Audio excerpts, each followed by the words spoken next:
Certains mystères nous hantent pour toujours, comme ce vieux manoir. Bon, plusieurs légendes entourent ce bâtiment. Certains disent qu'il est hanté, d'autres pensent que c'est un portail vers 1000 mondes différents. D'autres encore racontent que ce n'est qu'une petite maison en carton avec des cartes insérées à l'intérieur. Sornette, je finirai bien par percer tes secrets, petite maison. Mesdames et messieurs, bienvenue dans Mystery House.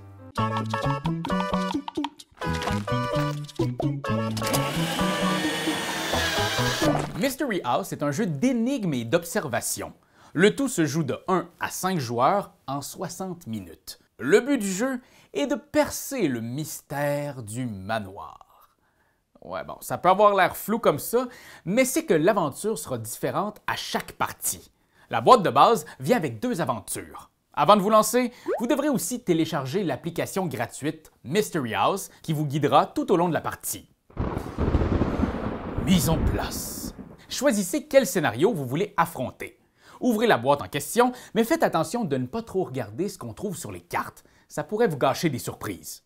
À l'intérieur, vous allez trouver 2 sortes de cartes. Les cartes objets, avec des loupes et des numéros, que vous allez placer près du plateau. Attention, ne les mélangez pas. Elles doivent rester en ordre numérique avec l'objet 1 sur le dessus. Les autres cartes sont ce qu'on appelle des tuiles lieux.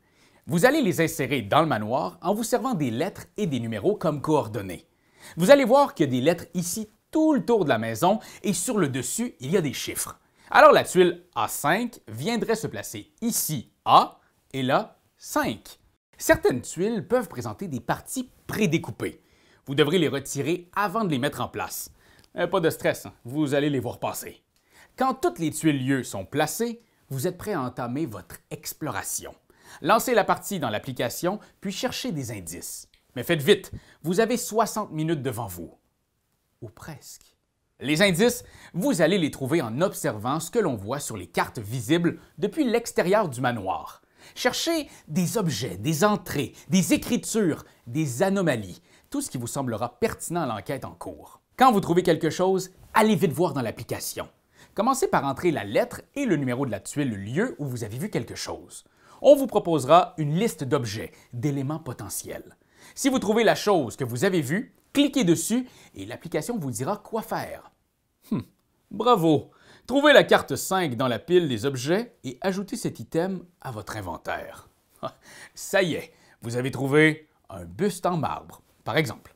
Il est possible aussi que l'application vous dise « Vous ouvrez la porte et vous avancez plus loin dans la maison. Retirez la carte A5. » Wow! Vous êtes vraiment très bon à ce jeu!